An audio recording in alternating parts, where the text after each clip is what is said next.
la seguridad, la calidad del trabajo, la preservación del medio ambiente y la calidad humana. En lo que va del 2023, este proyecto ya culminó con todo el tendido de red de media tensión, que es la interconexión entre todos los aeros. Se está llevando a cabo la obra electromecánica de la subestación. Se culminó con todas las fundaciones civiles de los aeros. Por lo tanto, lo que resta es la culminación de la subestación eléctrica y la entrega del parque eólico. Trabajar en este parque eólico desde el principio fue un desafío y una oportunidad enorme para mí de poder demostrar desde mi carrera y en un grupo de trabajo de lo que Techin puede construir y lograr. Este proyecto que contribuye a la transición energética realmente es muy ambicioso, muy motivante y es un orgullo a nivel personal de formar parte de este proyecto y de este equipo de trabajo que lo está llevando a cabo.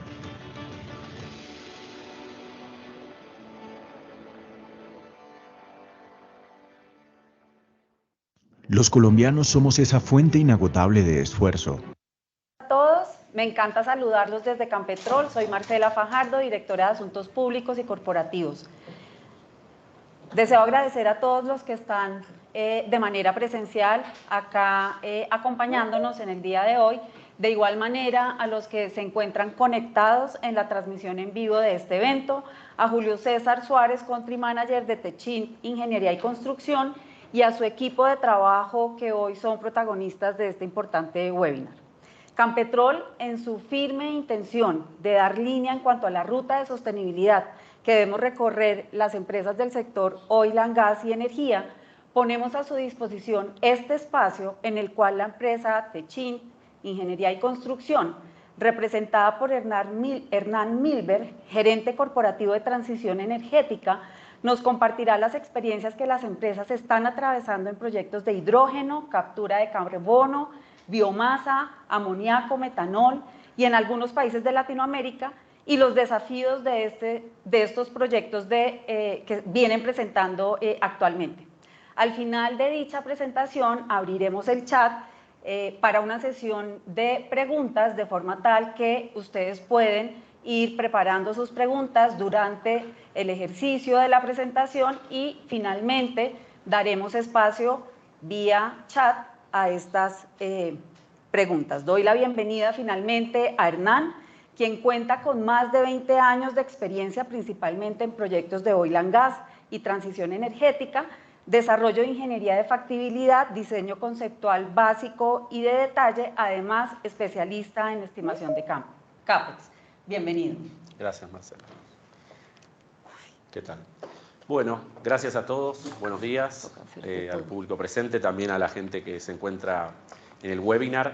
La idea de esta charla es contarles un poco de nuestra humilde experiencia, qué estamos viendo en temas de transición.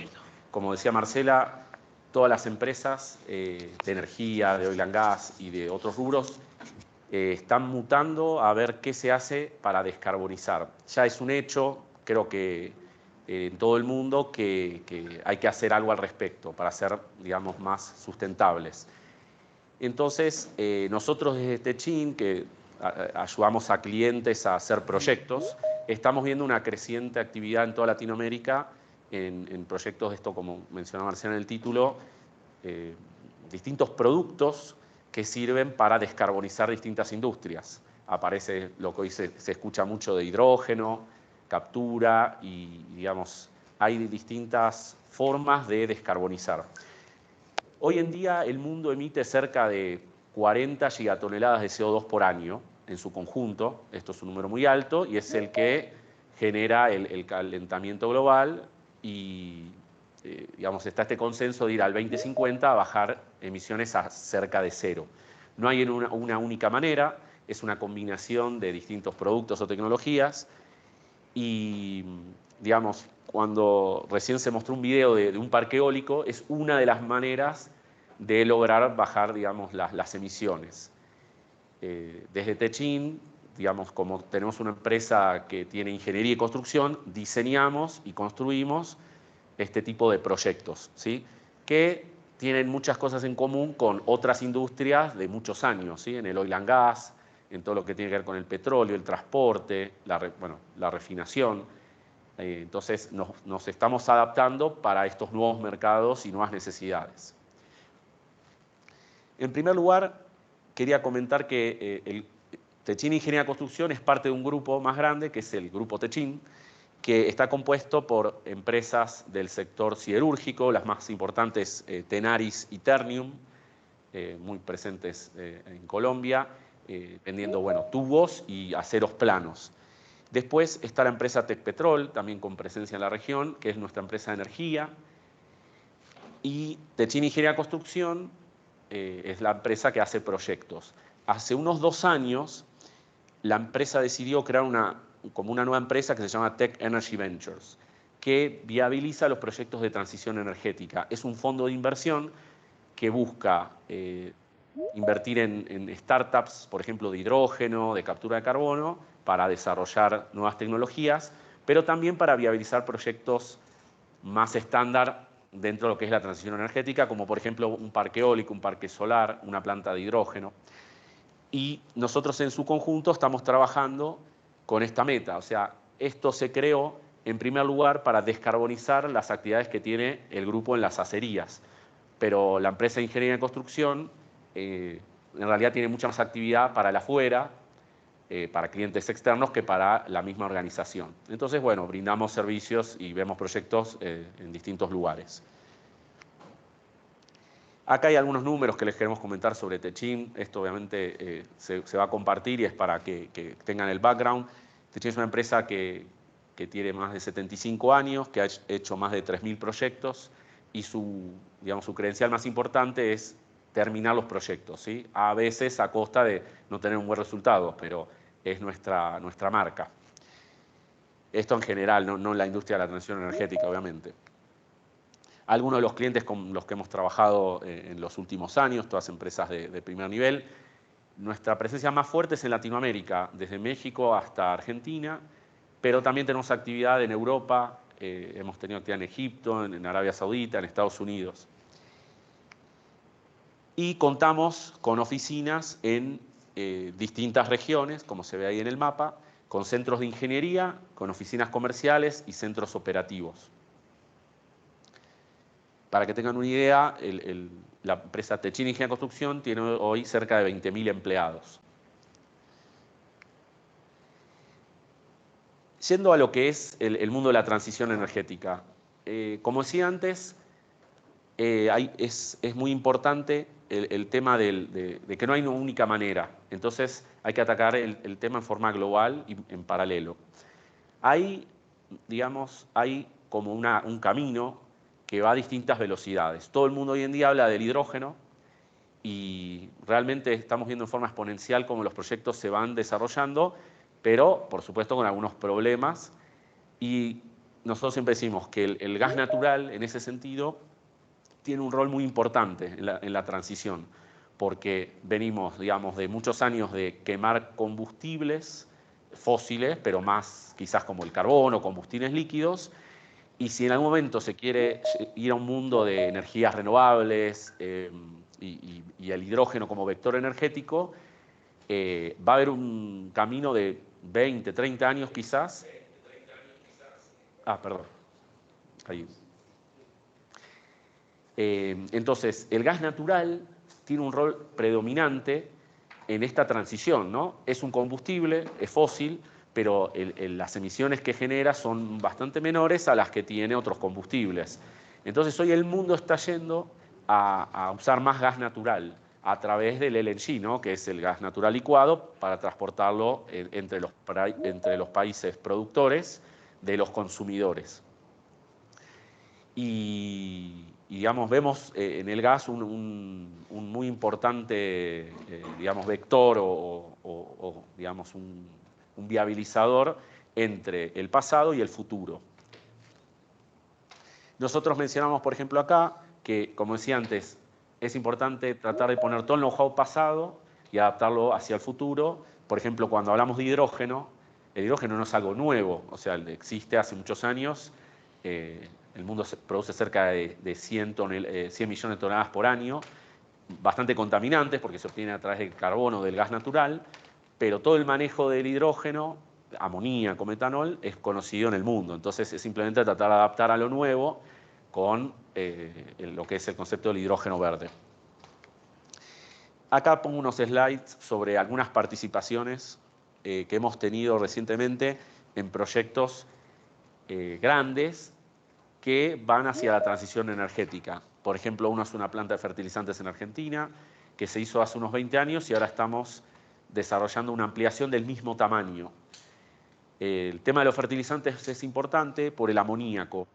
Realmente hoy en día la producción mundial de amoníaco, que está cerca de 200 millones de toneladas por año, se usa prácticamente en su totalidad para los fertilizantes y un poco también para explosivos. Ahora, se lo está viendo como un vector energético nuevo, porque esto de generar hidrógeno, digamos, tiene sus dificultades, pero más allá de eso, es más complicado aún el transporte.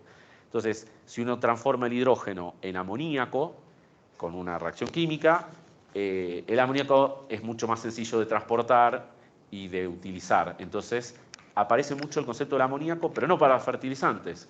Pero ese es el uso final, entonces la producción es similar. Entonces, comentar que bueno, hemos trabajado bastante en este tipo de proyectos.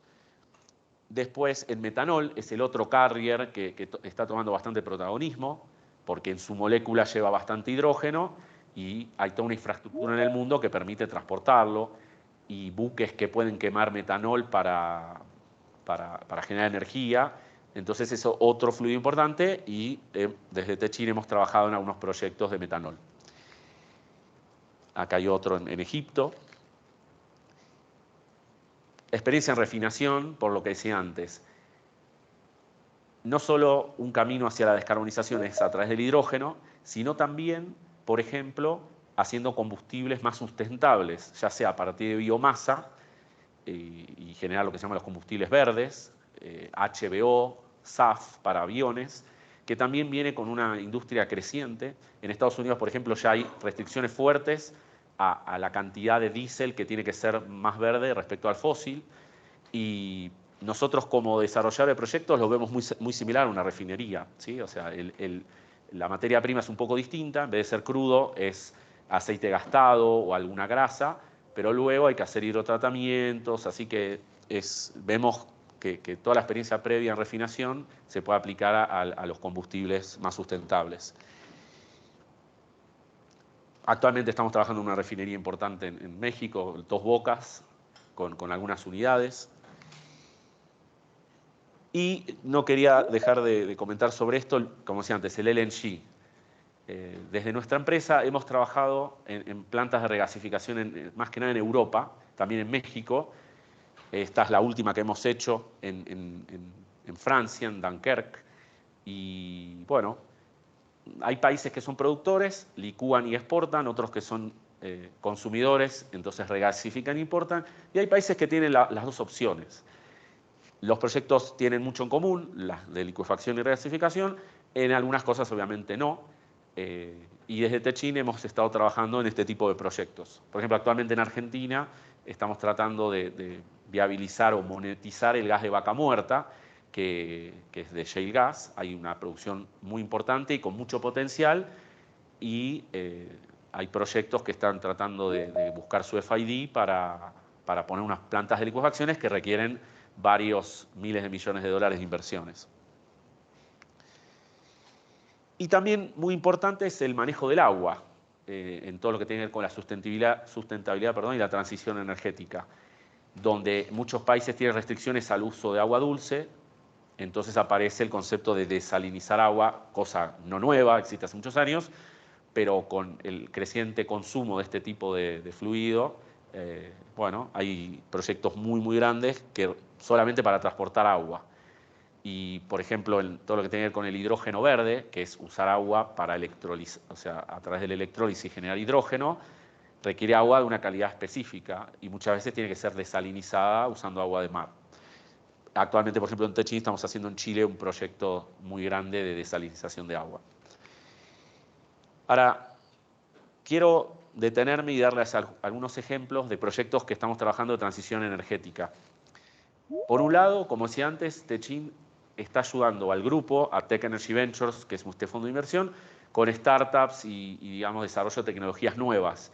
Ahí nuestro rol es hacer due diligence para ver qué tecnología es mejor que otra. Y tenemos en nuestra cartera productos de lo que es hidrógeno verde, hidrógeno turquesa, que es a través del gas natural, vuelvo al punto del gas natural como un carrier muy importante de energía en la transición energética, generar, calentando a muy altas temperaturas gas natural, a través de electrodos que usan energía renovable, descomponer la molécula del metano para generar hidrógeno y carbón sólido. Esto viene creciendo bastante y estamos trabajando en esto que se llama acá Tulum Tenova, es un proyecto que estamos desarrollando. Y después hay otras cuestiones, lo que es recuperación de energía, almacenamiento de energía, tratar de aprovechar mejor la geotermia, que se conoce hace muchos años, pero con costos muy elevados y tratando de buscar tecnologías que bajen esos costos. Acá hay una lista de proyectos que hemos hecho en los últimos 2 años sobre hidrógeno verde. Techin tiene, digamos, un centro de ingeniería muy especializado en Milán, en lo que tiene que ver con desarrollo de tecnologías y haciendo varios de estos proyectos. Y por ejemplo, bueno, son algunos documentos que mostramos sobre proyectos de cómo se van desarrollando. Esto fue un due diligence para una tecnología de captura de carbono, que también, aparte del hidrógeno, los combustibles sustentables y la energía renovable y el gas natural, también es una de las variables para buscar la descarbonización, ¿sí? Esto es, en industrias, lo que se llama en inglés hard to abate, como las acerías, la industria del cemento, los humos que generan los grandes hornos, capturarlos, limpiarlos, extraer el dióxido de carbono y disponer de ese dióxido para alguna utilización. Entonces, lo que es captura de carbono también viene buscando bajar sus costos. Las tecnologías clásicas de aminas existen hace muchos años, pero son muy costosas. Entonces, el mundo está buscando cómo bajar esos costos. Esto es lo que les comentaba antes de un proyecto de hidrógeno turquesa que estamos desarrollando para generar hidrógeno a partir de gas natural. Y acá quería detenerme en un proyecto grande que estamos haciendo en México, que está ahora justo buscando su FID, para hacer metanol, que se llama Azul, o sea, usa gas natural proveniente del shale gas de Estados Unidos, y lo que busca ese gas es generar metanol, pero no, en forma sustentable, o sea, no generando dióxido de carbono. Y para eso se atrapa el dióxido de carbono del proceso, se lo recombina con hidrógeno verde y eso genera más metanol. Es un proyecto de unos 2.000 millones de dólares y desde Techin hemos diseñado la planta de hidrógeno verde que tiene más de 200 megawatts, es un tamaño muy importante. Y quería mostrar esta hojita que hoy vemos que se da muchas discusiones, ¿no? Los proyectos de hidrógeno quieren avanzar, pero todos están viendo y esperando a ver qué hace el otro. O sea, las fábricas de electrolizadores no tienen capacidad y quieren realmente invertir para poder fabricar más, pero a la vez, si no tienen pedidos concretos de clientes, y bueno, esas inversiones las van haciendo no tan rápido como nos gustaría a todos. Los clientes quieren desarrollar proyectos, pero a la vez necesitan financiación. Y también justamente los fondos conocidos y bancos, es como que dicen, bueno, yo no te voy a financiar si no tenés un off-taker de hidrógeno, amoníaco. Y los que quieren comprar dicen, bueno, el precio está un poco caro y quiero ver, esperar. Entonces se genera ese círculo y bueno, de a poquito vemos señales buenas de que empiezan a avanzar unos proyectos y después seguramente todo va a caer en cascada con más rapidez. Entonces aparecen estas preguntas en los proyectos, ¿no? Bueno, quiero poner una planta de hidrógeno verde, por ejemplo, en una refinería o como carrier energético para hacer amoníaco. Entonces, siempre la primera pregunta es ¿cuánto sale? ¿No? El hidrógeno verde hoy cuesta 3, 4, 5 dólares por kilo, según el precio de la energía renovable, y compite contra 50 centavos de dólar que se obtiene por steam reforming del gas natural. Entonces, ahí aparece el concepto de subsidios, Estados Unidos con el IRA está avanzando muy fuerte, y el tema del precio obviamente tiene mucha implicancia. Ahora, una vez que el precio puede estar subsidiado de distintas maneras, aparecen preguntas para desarrollar proyectos, ¿no? ¿Qué tipo de electrolizador se usan? Si es alcalino o PEM, que son los tipos que hay. ¿Cómo se adecúa a los cambios en la energía renovable que alimentan los electrolizadores? Temas de mantenimiento, los servicios, o sea, agua, electricidad, agua, enfriamiento, que requieren este tipo de plantas. Cómo se van renovando las celdas electrolíticas en el tiempo. Para que tengan una idea, una inversión, no sé, de 100 millones de dólares en unos electrolizadores no es para un proyecto de 20 o 30 años. En la mitad de la vida de ese proyecto hay que gastar otros 100 millones de dólares en reemplazar lo que se llaman los stacks. Entonces, a la hora de hacer el life cycle de un proyecto, es un costo muy importante que hay que tener en cuenta. Hoy también en el mercado a veces proyectos de hidrógeno no avanzan con qué tecnólogo voy, sino quién me vende, quién tiene capacidad de fabricar. Entonces, eso es muy importante, lo que es la capacidad de manufactura. Costo nivelado del hidrógeno, dónde conviene hacer un proyecto según la energía renovable que va a tomar. Los productos, el hidrógeno, qué pureza requiere, no es lo mismo para quemar en una turbina para generar electricidad que si necesito ese hidrógeno para otro tipo de aplicación. A qué presión trabaja ese electrolizador, las garantías que requiere el producto, contenidos locales. Hemos visto proyectos que el que lo financia dice, yo lo financio, pero si el electrolizador es del país que yo pertenezco. Entonces, eso le da una variable más al proyecto. Hay electrolizadores, como por ejemplo Siemens Energy, que en proyectos ponen equity, o sea, participan como socios. Entonces, si aparece un player de este estilo, el electrolizador ya está decidido quién es. A veces hay proyectos con varios tipos de electrolizadores. Y la lista continúa, ¿sí? Los tecnólogos están muy recelosos entre ellos, entonces si uno va a un proyecto con uno o con otro, a veces no quieren cotizar.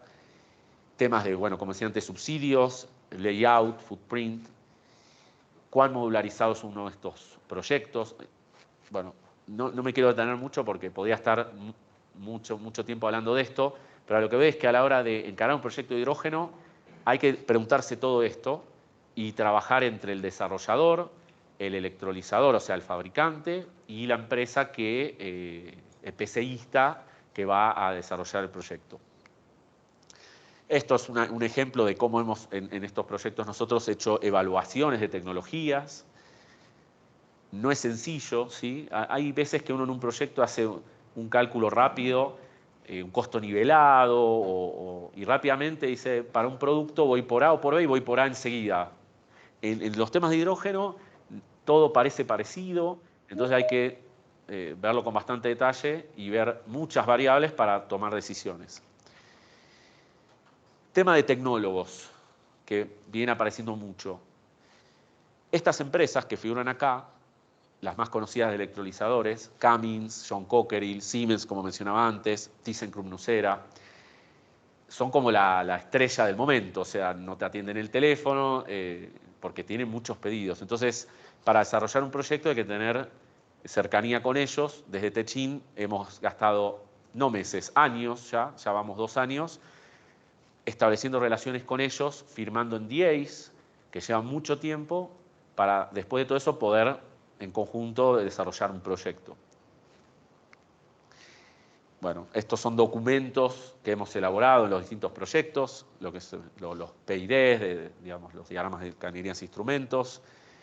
Desarrollar un layout es complejo. Esto es para el proyecto de México, que es muy importante. Como se ve acá, esta es la playa de electrolizadores.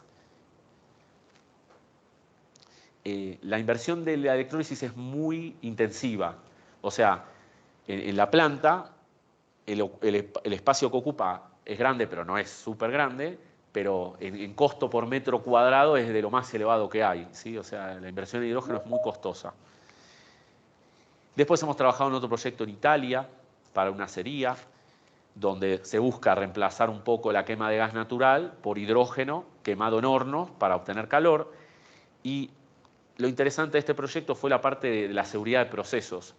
Generar hidrógeno a uno ya le llama la atención porque es muy reactivo, ¿no? O sea, se puede combustionar fácilmente.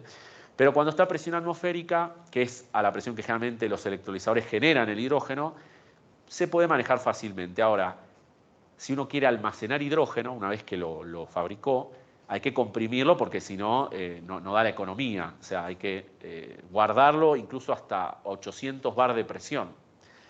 Entonces, ahí es una bomba eso, ¿sí? O sea, tener hidrógeno a esas presiones. Entonces hay que hacer estudios de seguridad muy detallados para entender si hay algún peligro, algún evento no deseado, cómo eso se, digamos, escala y se hacen estudios de riesgo muy importantes, sobre todo en plantas que quizás tienen muchos equipos, muchas personas e incluso están cerca de comunidades. Así que a la hora de ir a proyectos de hidrógeno hay que tener mucho cuidado. Bueno, esto es un poco también documentación que hemos hecho, cómo trabajamos en los layouts. Este proyecto también está ya terminado su desarrollo y está a la espera de un FID buscando incentivos o, digamos, subsidios en Italia para su fabricación. No quería dejar de hablar de la captura de carbono, que antes lo mencionamos. Son plantas también muy grandes y muy costosas. Para que tengan una idea, una power plant de gas natural que genera 1 gigawatt y cuesta unos 1.000 millones de dólares. Si uno quisiera poner una planta de captura de carbono para que los humos no se vayan a la atmósfera con CO2, el footprint que ocupa la planta de captura de carbono es igual al de la power plant. Y el costo de esa planta está también en el orden de los 1.000 millones de dólares. Entonces, encarece mucho la electricidad que vende esa power plant. Obviamente, si hay multas por emitir o subsidios para ayudar, se desarrollan estos proyectos, ¿sí? Consumen muchísima energía las plantas de captura de carbono para su funcionamiento. Y hemos trabajado, por ejemplo, en esta planta en Estados Unidos para la empresa BASF, o como le decimos en español, BASF. Quería mostrar esto, el layout. Esto es una planta existente que lo que está en verde claro son unas cogeneraciones para el funcionamiento de la industria química. Todo lo que ven después es la planta de captura de carbono. O sea, el footprint que tiene es enorme porque los ductos de humos, ya de por sí estos que se ven por acá, son muy grandes, caños de 5 metros de diámetro. Entonces, son plantas que no son sencillas de diseñar y construir. Nosotros hemos trabajado en este proyecto, por ejemplo, bueno, haciendo diseño de esos ductos, no es piping común, haciendo modelos 3D, estudios de estrés, etc. Y 3 slides más, y para terminar la presentación, el concepto de biomasa. O sea, la biomasa es muy genérica, hay biomasa para hacer HBO, o sea, combustibles verdes, pero también se puede quemar biomasa para generar electricidad y a su vez el dióxido de carbono, usarlo, por ejemplo, en la producción de e-fuels, que combinan hidrógeno verde con dióxido de carbono no fósil para generar un gas que luego con una reacción química genera metanol o gasolina. Estamos viendo proyectos que se están dando en este sentido. Las automotrices, algunas van a la electrificación, pero otras dicen, no, yo voy a mantener mis motores a combustión, pero alimentados con e-fuels. Y la biomasa tiene un papel importante porque puede ser el generador del dióxido de carbono que requiere este producto. Hay calderas especiales, manejo de sólidos y en este tipo de proyectos. Nosotros estamos trabajando en algunos proyectos, en particular uno en Argentina, que estamos ahora en etapa ya de ingeniería de detalle, haciendo modelos 3D, bueno, para generar este tipo de energía renovable, pero que también tiene, si se recupera ese dióxido de carbono, que se le dice, bueno, como decía antes, biogénico, tiene un subproducto. Y para finalizar, bueno, acá mostramos también algo de documentación y demás. El mensaje final que queremos pasar es que hoy en día creo que, digamos, nadie discute que la transición energética existe y todas las empresas, algunas por convicción, otras más porque lo hace el vecino, tiene que tener planes de sustentabilidad a través de proyectos y generar toda una cadena de valor muy importante. Entonces creemos que estos ámbitos son súper importantes para compartir estas ideas y que estos proyectos no se desarrollan por una persona, una empresa sola, ¿no? Es buscar el desarrollo, ¿no? Buscar subsidios, buscar dónde están las mejores oportunidades de vender productos. Latinoamérica en general no es un emisor importante de dióxido de carbono, eso es bueno. Lo que pasa es que tiene una oportunidad muy grande en Latinoamérica de vender energía renovable a través de productos como, o sea, con energía renovable hacer hidrógeno o hacer combustibles sintéticos y vender esos productos a Europa, a Estados Unidos, que hoy en día están dispuestos a pagarlo. Así que vemos oportunidades enormes a futuro para en todos los países de Latinoamérica, con las ventajas que tienen en energías renovables y otras materias primas, ser un jugador importante. Con esto yo termino mi presentación. Simplemente acá mostrar por último, lo comentaba antes, que tenemos relación desde nuestra empresa con los proveedores de todos estos equipos, electrolizadores, compresores de hidrógeno, son todos nombres que seguramente ustedes conocen, porque vienen de otras industrias, previamente del oil and gas y otras operaciones. Y aparece el concepto de los tecnólogos, ¿sí? Hay mucho tecnólogo en cada uno de estos productos que menciono. Hacer biocombustibles o hacer combustibles verdes, hacer combustibles sintéticos, amoníaco, metanol. Aparecen todos esos players que muchos vienen del mundo de la refinación y hay que estar muy cerca de ellos porque son los que viabilizan este tipo de proyectos. Bueno, con esto yo termino la presentación y la idea ahora es, obviamente, tener una discusión en estos minutos de lo que ustedes necesiten, preguntas sobre todo lo que está acá o cosas que le vengan a la mente y que no estén en la presentación y lo podemos discutir. Así que bueno, nuevamente gracias y les cedo el espacio a todos para... Hernán, muchas gracias, muy amable. Queremos, entre tanto, los 50 personas que están conectadas se animan a hacer preguntas. Vamos a hacer preguntas aquí en el recinto y le doy la palabra al doctor Ricardo Nicoletti. Gracias. Hernán, muchas gracias por tu presentación. Una pregunta. Techint sabemos que es líder sin discusión en ductos, en construcción de ductos, sobre todo en fabricación de ductos. También está metido en el gas natural. Yo quería saber tu opinión a propósito del transporte de hidrógeno en ductos dedicados a hidrógeno o mezcla con gas natural. Sí. ¿Cómo tú le ves sentido a eso? Gracias. Sí, no, gracias por la pregunta. El tema de ductos sí, lo estamos estudiando. Tenemos gente que está participando activamente en las nuevas normativas que se están dando en lo que es ASME. Creo que es la norma 3111 para transporte de hidrógeno. La metalurgia actual de gasoductos no es apta para hidrógeno, para 100%.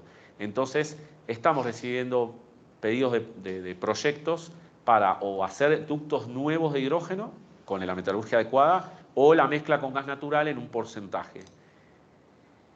Creo yo que es más proyectos puntuales. El mundo está tendiendo hoy, en los proyectos que vemos, a no transportar hidrógeno, sino fabricarlo e in situ transformarlo en, o sea, si es para refinería, usarlo ahí mismo, y si es para transporte de energía, transformarlo en amoníaco o metanol y mandarlo por buque a otro continente.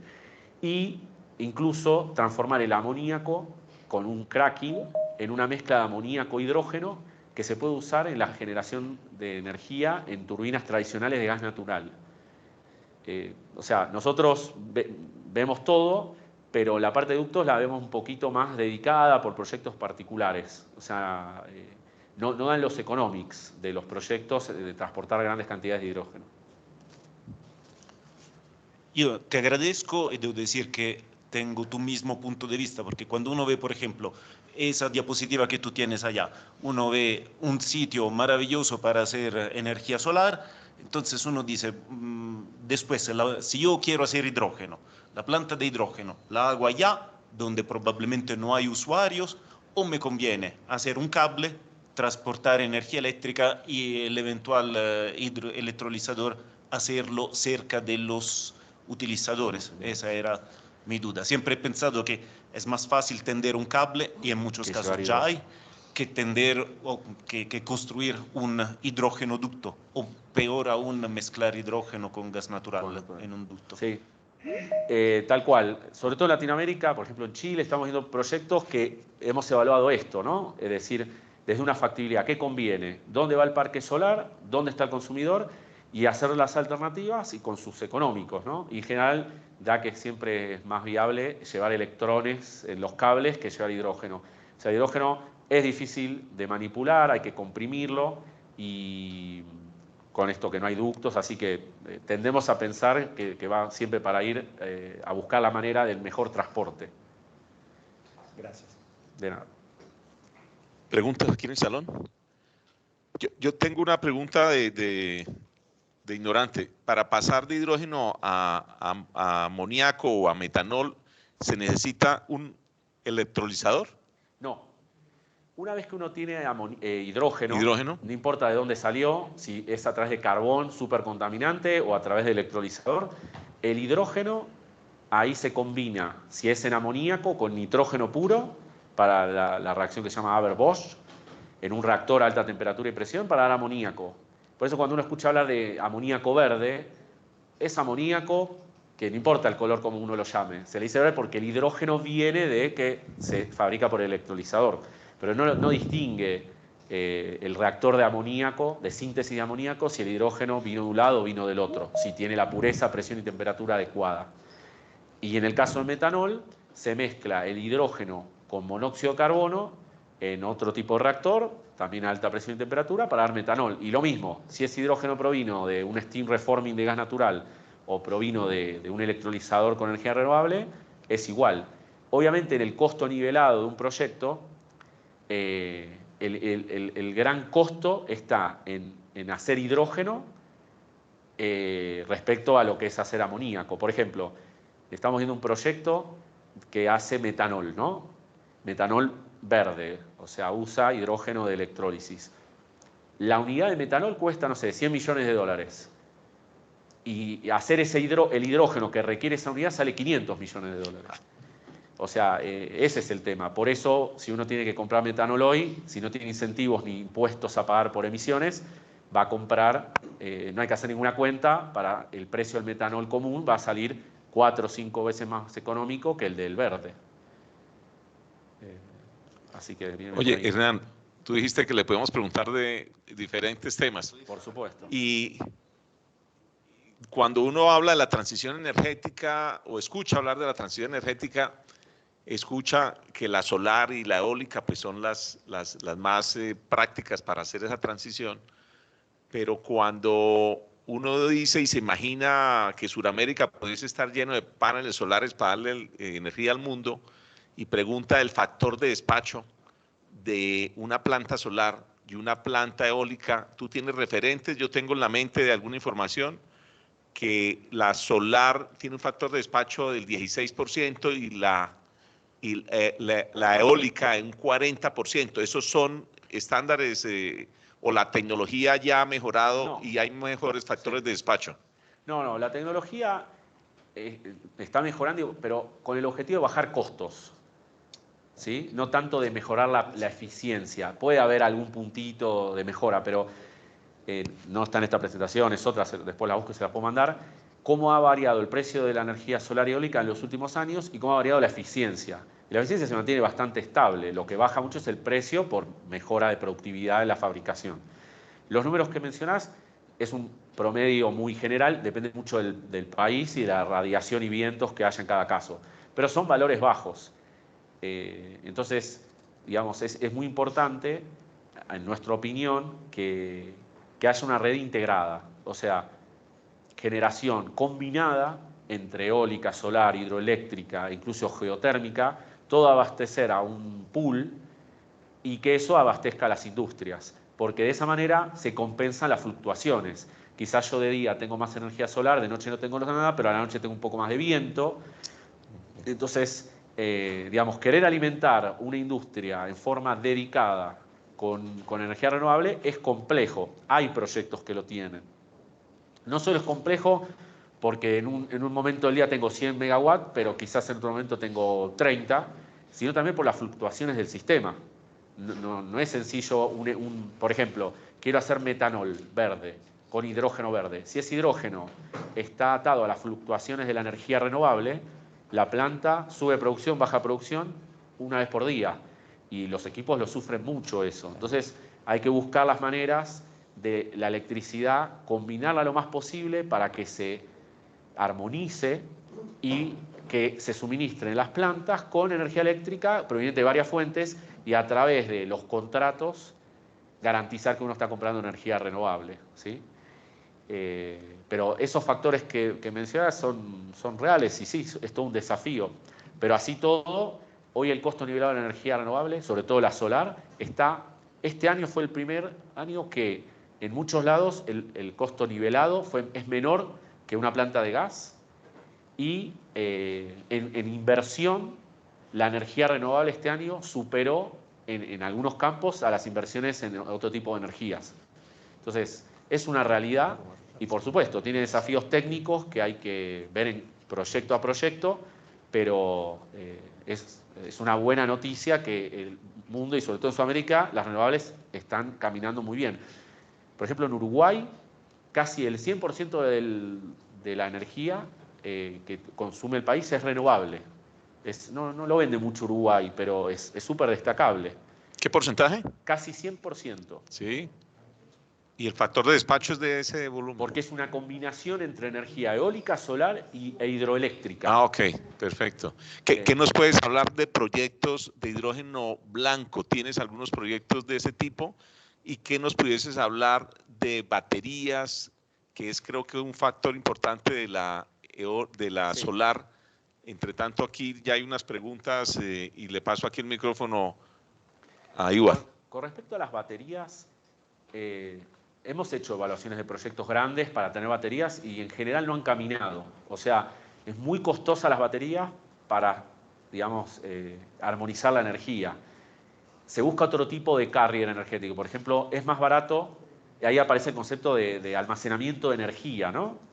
Uno puede, a través de energía renovable, almacenar energía en baterías, puede almacenarla en hidrógeno, o sea, fabrico hidrógeno, ese hidrógeno después lo uso en otro lado, después obviamente amoníaco, metanol, o incluso, yo mencionaba antes unos proyectos que nosotros estamos viendo de almacenamiento de energía nueva, a través de compuestos sólidos que con distintos voltajes almacenan energía en forma térmica.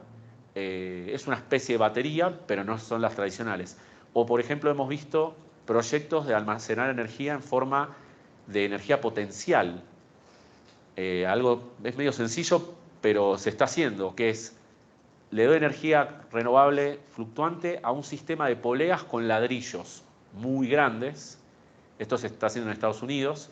Y esos ladrillos, con unos mecanismos, cuando tienen energía, suben el ladrillo a 100, 200 metros de altura.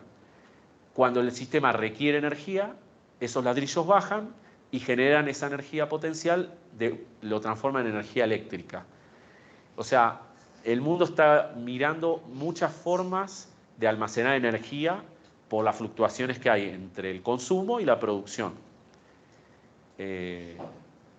Puntualmente con el tema de las baterías, nuestra humilde opinión es que no le vemos, por lo menos con las baterías tradicionales, grandes proyectos porque son demasiado costosas. ¿Hidrógeno blanco? Nosotros no hemos, por el momento, hecho proyectos de hidrógeno blanco. Hernán, sí. Una de las problemáticas que tiene Colombia es que hay más de 1.500.000 hogares que consumen leña para cocinar. Y otro es que hay una cantidad de poblaciones que no están interconectadas al sistema de interconexión eléctrico nacional. Es lo que llamamos zonas de frontera, que pueden estar en el Pacífico, en las selvas de la Amazonía, o en el Bichada, etc.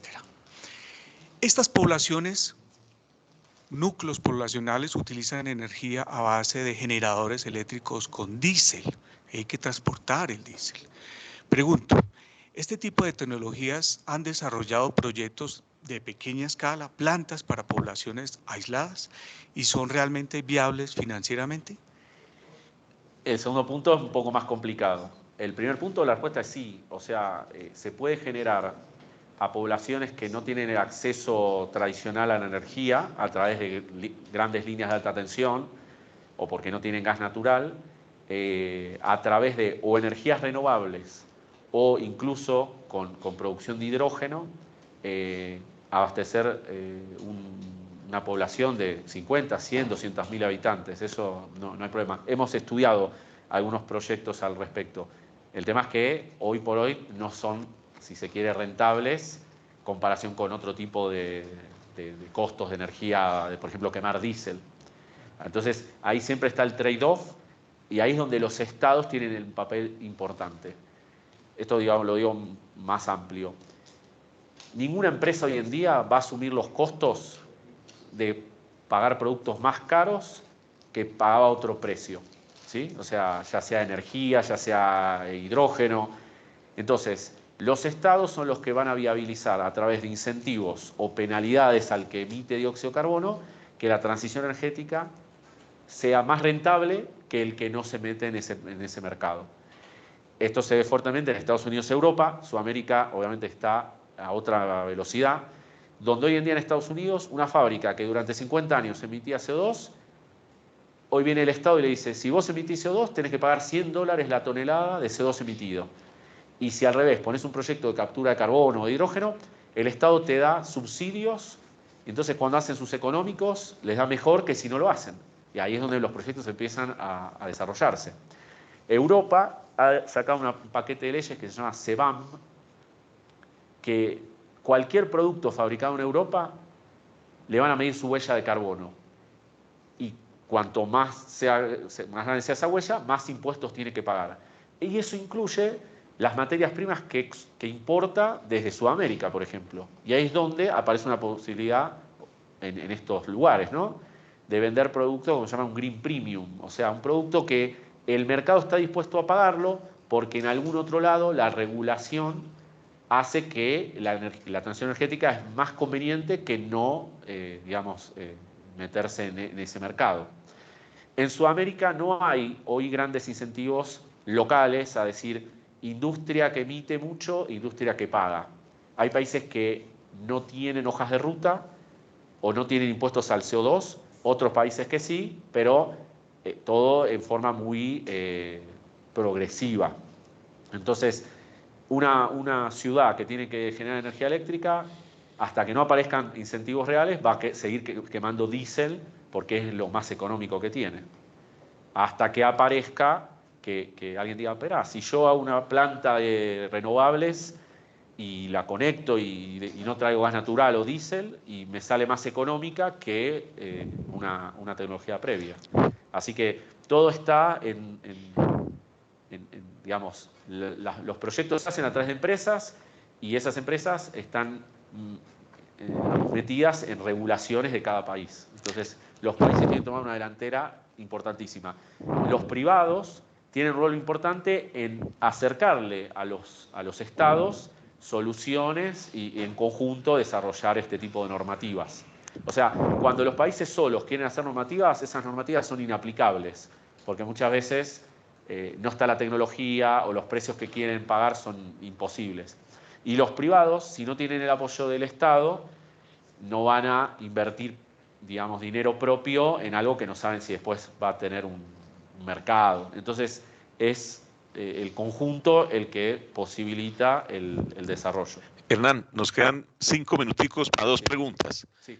¿Cómo ven el futuro de los diferentes proyectos de LNG en Argentina? ¿Tienes alguna información? Sí. Muy corto, por favor. Sí. Nosotros estamos trabajando desde Techin justamente en un proyecto de LNG para la empresa Tecpetrol. El gas de vaca muerta está. Simplemente que se necesitan las inversiones y el contexto del país para viabilizar estos proyectos. Hoy en día, todas las empresas están viendo que se declare o esté operativa la ley de LNG, que garantiza flujo de fondos, de divisas, incentivos fiscales, de impuestos. En particular, Techin está en este momento trabajando en un pre-feed para un proyecto de LNG de unos 4 millones de toneladas por año en Bahía Blanca para exportar dicho producto. Y la empresa YPF, que es la empresa más grande nacional de petróleo, está con desarrollos también muy importantes en conjunto con Petronas. Y lo mismo, esperando lo político. Ahora en Argentina hay elecciones, que eso se defina y a partir de ahí el año que viene aceleran estos proyectos. Así que a nivel de papeles se están avanzando. Ahora hay que esperar algunas decisiones políticas para que se puedan concretar, pero a la espera de eso. Hernán, cuando se quiere tener el uso de hidrógeno verde como energía, ¿cuál es la eficiencia de conversión de la energía renovable a hidrógeno y de hidrógeno a energía? Muy mala. Eso es fácil. ¿Por qué? Porque térmicamente, no hay discusión, la densidad de energía que tiene, por ejemplo, quemar hidrógeno por kilo es mala comparado con, depende de la presión a la que esté, y ni hablar comparado con combustibles líquidos. Si a eso le sumamos todas las ineficiencias de la energía renovable, generarla, transportarla, generar hidrógeno y ese hidrógeno después transformar de vuelta, no sé, en energía eléctrica, la eficiencia es bajísima. Si un ciclo combinado, no sé, tiene una eficiencia del 40%, o sea, del calor que yo estoy generando respecto al que estoy aprovechando como trabajo, esto es muy de termodinámica, ¿no? En lo que es todo el ciclo de hidrógeno son valores menos del 10%, pero digamos, la discusión no pasa por ahí, ¿no? Sino de decir, bueno, nadie duda que los combustibles fósiles son los mejores energéticamente, pero contaminan. Entonces, bueno, ¿qué hacemos para buscar mayor sustentabilidad? Así que la respuesta obviamente es mala. Ok, ¿alguna pregunta aquí en el recinto?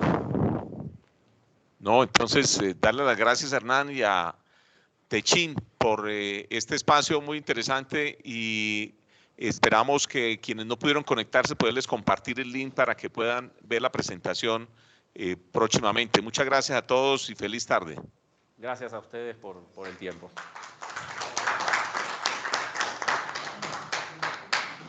Gracias, Hernán.